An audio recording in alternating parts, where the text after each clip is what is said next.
Bonjour monsieur, regardez cette vidéo par rapport au bunker.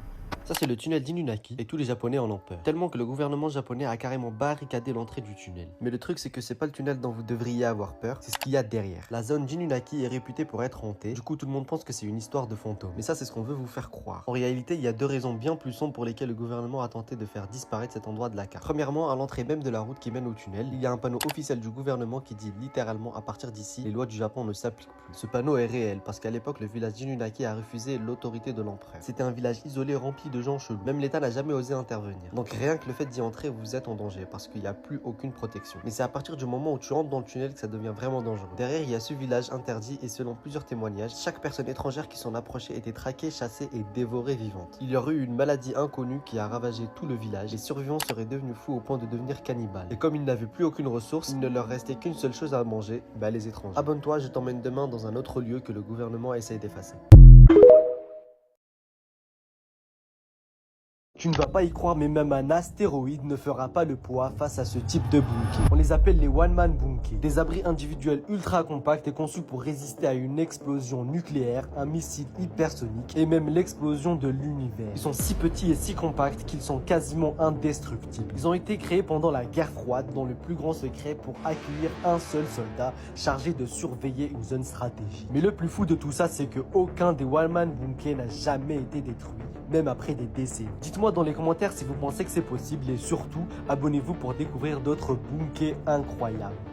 Pourquoi Squeezie et Amine m'a tué risquent la prison ferme juste pour être descendu là-dedans? Depuis 1955, un arrêté préfectoral interdit formellement ces choses dans les catacombes de Paris. Il est interdit d'ouvrir les trappes, de descendre dans les anciennes carrières et surtout de circuler hors du parcours officiel. Et devine quoi, Squeezie et Amine m'a tué ont enfreint les trois. Le plus fou, c'est que si tu enfreins ces règles, tu risques une amende de 60 à 1500 balles si tu fais le fou. Et dans certains cas, tu risques des poursuites judiciaires. Pour te donner un exemple, lors de la soirée d'Halloween de 2022, il y a eu 200 personnes verbalisées. Et rien qu'en 2024, 342 contraventions ont déjà été dressées. Mais le pire, c'est pas les amendes, c'est que tu peux y laisser ta vie. Quand on regarde bien ces interdictions, elles sont totalement justifiées au vu du nombre de personnes mortes là-dedans. Déjà, le lieu est plus délabré que Brigitte Macron, donc t'as de forts risques d'effondrement et surtout de zones sans oxygène ni réseau. Et bien sûr, si t'es perdu là-dedans, tu peux dire au revoir à tes parents parce que tu ne vas plus jamais retrouver ton chemin. Donne-moi ton avis en commentaire et abonne-toi, je te poste des histoires de fous tous les jours.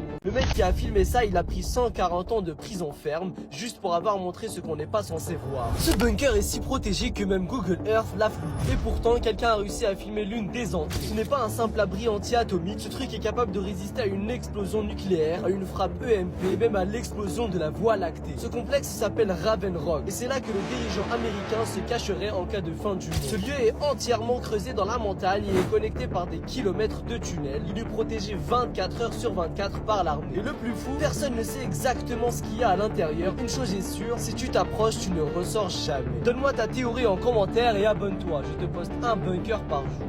Ce bunker peut littéralement résister à l'explosion de la Voie lactée. Bon, ce truc n'a pas du tout l'air d'un bunker, mais ce qui est fou, c'est qu'il est planqué sous cet hôtel de luxe en Virginie occidentale et personne n'est au courant. Il a été construit dans les années 50 pendant la guerre froide au secret du grand public. Il s'appelle Project Greek Island et c'est un bunker de 11 000 mètres carrés entièrement souterrain. Et ce qu'il y a à l'intérieur va te choquer. Il contient des portes blindées de 25 millions de grammes chacune, des salles de conférence, une infirmerie et surtout une station de télé interne pour que le gouvernement continue à communiquer avec le peuple pendant l'apocalypse. Et ce qui est totalement fou, c'est que les employés se font passer pour des techniciens de l'hôtel, mais en réalité, ils travaillent en secret pour le bunker. Donne-moi ton avis en commentaire et abonne-toi, je poste un bunker par jour. Top 3 des idées les plus meurtrières dans l'histoire des bunkers. Déjà en troisième position, certains bunkers sont construits avec des angles ultra serrés et des couloirs étroits, obligeant l'ennemi à avancer à découvert. Mais le pire, c'est qu'au bout du couloir, l'ennemi tombe dans un cul-de-sac face à une tourelle terrifiante. Et c'est probablement ces derniers instants. Reste bien jusqu'à la fin, parce que la une, c'est littéralement un piège inventé par le diable. Ensuite, en deuxième position, c'est une technique utilisée pendant la Seconde Guerre mondiale. Des bunkers allemands intégraient une fausse porte blindée lisible et facile d'accès, mais dès que l'ennemi l'ouvre, il tombe dans une salle sans sortie, avec des meurtrières tout autour. Un guet-apens parfait sans aucune balle tirée dans lui. Enfin, tu crois balancer une grenade dans un conduit pour nettoyer le bunker en espérant toucher tes ennemis. Mais en réalité, ce conduit est un piège diabolique. C'est en fait un tuyau de rejet courbé, spécialement conçu pour faire rebondir la grenade et la faire ressortir à l'entrée, peu importe comment elle a été jetée. Elle t'explose dans la gueule par la suite. Donne-moi ton avis en commentaire et abonne-toi, je poste des bunkers tous les jours. Ce bunker de multimilliardaire peut littéralement résister à l'explosion du soleil et ce qu'il y a à l'intérieur va carrément te chauffer. Déjà de base, c'est un ancien silo à missiles Atlas situé aux États-Unis. Il est capable de résister à des attaques nucléaires directes, rien que ça. Et un multimilliardaire l'a rénové et transformé en un complexe pour ultra riches de 5000 mètres carrés. Il est capable d'abriter 75 personnes en totale autonomie pendant 5 ans. Et là, on va commencer doucement. Le bunker, il a juste un stand de tir dès l'entrée. Bon, c'est les États-Unis, donc rien de choquant jusqu'ici. Parce que évidemment, il y a une armurerie. Là, t'as tous les types d'armes que tu peux imaginer, pistolets, fusils à pompe, des automatiques, enfin laisse tomber. Ensuite t'as une piscine bordel de merde avec une putain de cascade d'eau, mais on est où là? Mais je te jure t'as encore rien, parce que ce qui est juste impensable c'est qu'il y ait une prison, genre au cas où l'un des survivants pète un câble. Et pour finir en beauté, je te parle des appartements privés, et il y en a 12, 160 mètres cubes carrément l'appartement, tout équipé, avec des putains de fenêtres écrans qui filment l'extérieur en temps réel. Et bon, bien sûr il y a les basiques, un immense mur d'escalade, un parc pour animaux, une salle de jeu, un cinéma, un bar, une salle de sport, un hammam, un sauna et le tout avec du RGB, putain de merde. Une putain d'école pour enfants et une bibliothèque. Et le tout sécurisé par des portes qui pèsent 8 millions de grammes chacune. Ce qui est encore plus fou, comme si ce n'était pas assez, le milliardaire en construit déjà un autre 3 fois plus grand que celui-là. Et vas-y, abonne-toi, je poste un bunker par jour. C'est ici que les idées les plus sombres de l'humanité sont nées. Et pourtant, on dirait le paradis. C'est l'Obersalzberg, le domaine privé d'Hitler. Il a d'abord loué ce petit chalet, mais ce n'est rien comparé à ce qu'il en a fait. Avec l'argent de son livre, il l'a transformé en une forteresse, le Berghof. Sa pièce maîtresse, une fenêtre de 28 mètres carrés, une démonstration de force pour humilier les leaders du monde entier. Tu crois que c'est de la folie? Le pire était caché sous la montagne. Il y a fait creuser 6 km de tunnels, une ville souterraine pour continuer la guerre même après l'apocalypse. C'est ici, en se baladant, qu'il planifiait la déportation de centaines de milliers de personnes. C'est ici qu'il a lancé l'invasion de la Russie entre deux ordres de génocide. Son passe-temps favori était de regarder des films de Mickey Mouse. En 1945, les Alliés ont tout bombardé et les Allemands eux-mêmes ont rasé les ruines pour que personne n'y vienne s'y recueillir. Aujourd'hui, il ne reste plus rien. Ont-ils eu raison de tout effacer pour empêcher que ça devienne un lieu de pèlerinage? Donne-moi ton avis en commentaire et abonne-toi. Je poste un bunker par jour. Ce mec a pris 140 ans de perpétuité juste pour être descendu là-dedans. Tu ne devineras jamais ce qu'ils ont laissé allumer dans ce bunker abandonné. Déjà à l'entrée, c'est un gigantesque conduit de ventilation au-dessus du vide. Et l'échelle s'arrête littéralement à mi-chemin. Une fois en bas, tu tombes sur une énorme turbine d'avion pour aérer le bunker. Et si tu crois que c'est de la folie, le plus fou est à l'intérieur. Même si les générateurs sont à l'arrêt, l'ascenseur fonctionne encore et il monte les 60 mètres en quelques secondes. Et si tu te demandes comment c'est possible, la réponse est juste là. Une facture d'électricité impayée de plus de 30 000 €. Personne ne paye depuis des années. Alors d'où vient réellement cette électricité gratuite? Donne-moi ta théorie en commentaire et abonne-toi. Je poste un bunker par jour. Voici pourquoi le gouvernement a enterré un tank radioactif sous. Ce n'est pas un bunker, c'est une fosse commune pour véhicules contaminés. Après la catastrophe de Tchernobyl en 1987, il fallait cacher les preuves. Ils ont tout jeté ici. Des voitures et même les camions de pompiers qui sont intervenus sur le réacteur. Tu crois que je mens? Regarde ça. Des centaines de masques à gaz jamais utilisés, même pour des enfants. C'était le kit de survie des liquidateurs abandonnés ici. Mais ce n'est rien comparé à ce qu'ils ont laissé dans le poste de commandement. Ce tableau contrôle la ventilation. La seule raison de le laisser en état de marche, c'était pour contenir les particules radioactives à l'intérieur. Ils n'ont pas juste stocké les véhicules, ils ont scellé un poison pour des siècles et ils ont laissé les lumières allumées pour faire croire que tout est normal. Ce bunker est une bombe à retardement cachée sous nos pieds. Est-ce que tu penses que le gouvernement a eu raison de mentir pour éviter la panique générale? Donne-moi ton avis en commentaire et abonne-toi. Je poste un bunker par jour.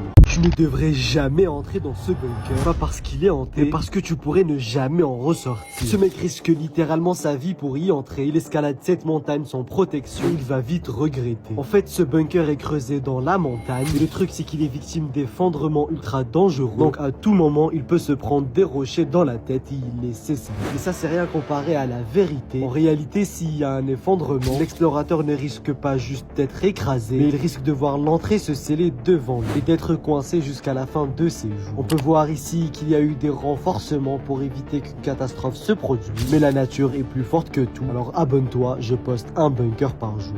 Donc voici le bunker présidentiel le plus secret de France et il est capable de résister à l'explosion de la Voie lactée. Un lieu totalement interdit au public conçu pour résister à une attaque nucléaire. Ce site ultra sécurisé s'appelle le fort de Montmorency et il est caché à seulement 20 km de Paris dans le Val d'Oise. À l'extérieur, ça ressemble à un ancien fort militaire du 19e siècle, mais en réalité, sous ce fort se cache le bunker présidentiel, le lieu le plus secret et le plus sécurisé de France, conçu pour que l'État survive, même si le peuple, lui, est anéanti. En cas de guerre, d'attentats massifs ou de menaces nucléaires, c'est ici que le gouvernement ou le président pourrait se replier pour continuer à gouverner un pays ensemble. Le fort est totalement fermé au public, aucune image n'a jamais été diffusée de l'intérieur. Et très peu de personnes savent ce qu'il contient vraiment, car ils ne veulent pas que vous sachiez ce qu'ils ont construit avec votre argent. Mais ce que l'on sait, c'est que le fort de Montmorency dispose de réseaux de communication cryptés, de générateurs d'électricité autonomes, de réserves d'eau et de vivres, et surtout de systèmes pour résister à des attaques massives, y compris nucléaires. Pendant que vous serez à la surface, le pouvoir, lui, continuera de fonctionner ici dans le luxe et la sécurité. Alors la question, c'est en cas d'apocalypse, le rôle d'un président est-il de survivre à tout prix pour reconstruire ou de mourir avec son peuple? Et abonne-toi, je poste un bunker par jour. Ce mec a pris 140 ans de prison ferme juste pour être entré là.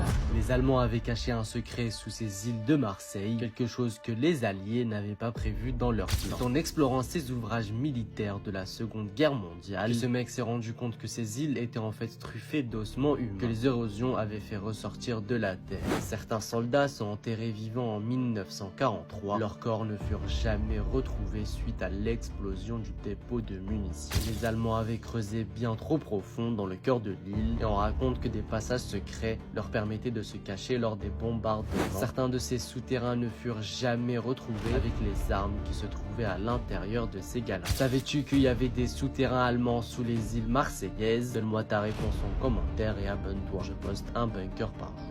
Ce bunker peut littéralement t'enfermer vivant, personne ne pourra jamais te retrouver. C'est un ancien bunker Maginot abandonné depuis des décennies. Même si les portes font une tonne, certaines se ferment toutes seules avec l'humidité. Une fois bloqué à l'intérieur, sans réseau, sans lumière, tu risques de ne jamais ressortir. Mais ça c'est rien comparé au piège le plus terrifiant. Des portes inclinées piégeuses faites pour ralentir l'ennemi. Mais aujourd'hui, elles coinceraient n'importe quel explorateur qui s'en approche sans équipement. Tu crois que tu peux juste ressortir? Certains accès ont été scellés par l'armée, d'autres mènent à des paliers effondrés. Et si tu fais un pas de trop, tu disparais pour toujours. Ce lieu est interdit au public, mais les gens qui y rentrent le savent. On n'explore pas un bunker, on y survit. Alors abonne-toi, je t'emmène dans les endroits les plus fous que t'as jamais vus. Ce mec a pris 120 ans de prison ferme juste pour être descendu là-dedans. Parce que ce qu'il a filmé contredit officiellement les rapports de Nuremberg. Officiellement, ce lieu n'existe pas. Mais en dessous, c'est pas un bunker, c'est un hôpital pour ceux qu'on voulait littéralement effacer. Une salle de chirurgie câblée de partout,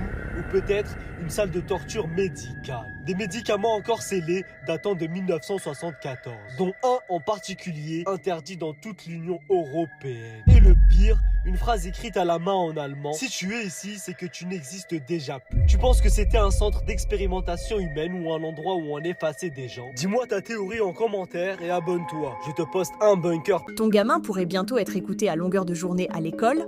À partir du 1er octobre 2025, tous les élèves de primaire et collège devront porter un micro discret selon un décret du ministère de l'Éducation nationale et de la sécurité scolaire publié le 26 juin et relayé par France Info. L'objectif affiché, prévenir les violences, harcèlements et comportements à risque dans l'enceinte scolaire. Concrètement, chaque élève sera équipé d'un micro individuel connecté à un système certifié ANSSI enregistrant les échanges en récréation, en classe et dans les espaces communs. Ces enregistrements seront analysés en temps réel par une IA entraînée à détecter les mots-clés associés à l'agressivité, l'intimidation ou la menace de violence. Si un comportement à risque est repéré, une alerte sera transmise à la direction, à l'infirmier scolaire, voire aux services sociaux. Les fichiers audio seront conservés 30 jours, puis détruits sauf en cas d'enquête. Les données seront signalées à la CAF et à France Travail si l'enfant bénéficie déjà d'un suivi social. Des établissements pilotes en Île-de-France et en Provence vont initier des tests dès août 2025. Pour certains, c'est un outil efficace pour protéger les enfants, pour d'autres, un dispositif intrusif sous prétexte de sécurité. Tu trouves ça rassurant ou flippant d'avoir un micro sur ton enfant toute la journée? Dis-le en commentaire et tag un parent pour qu'il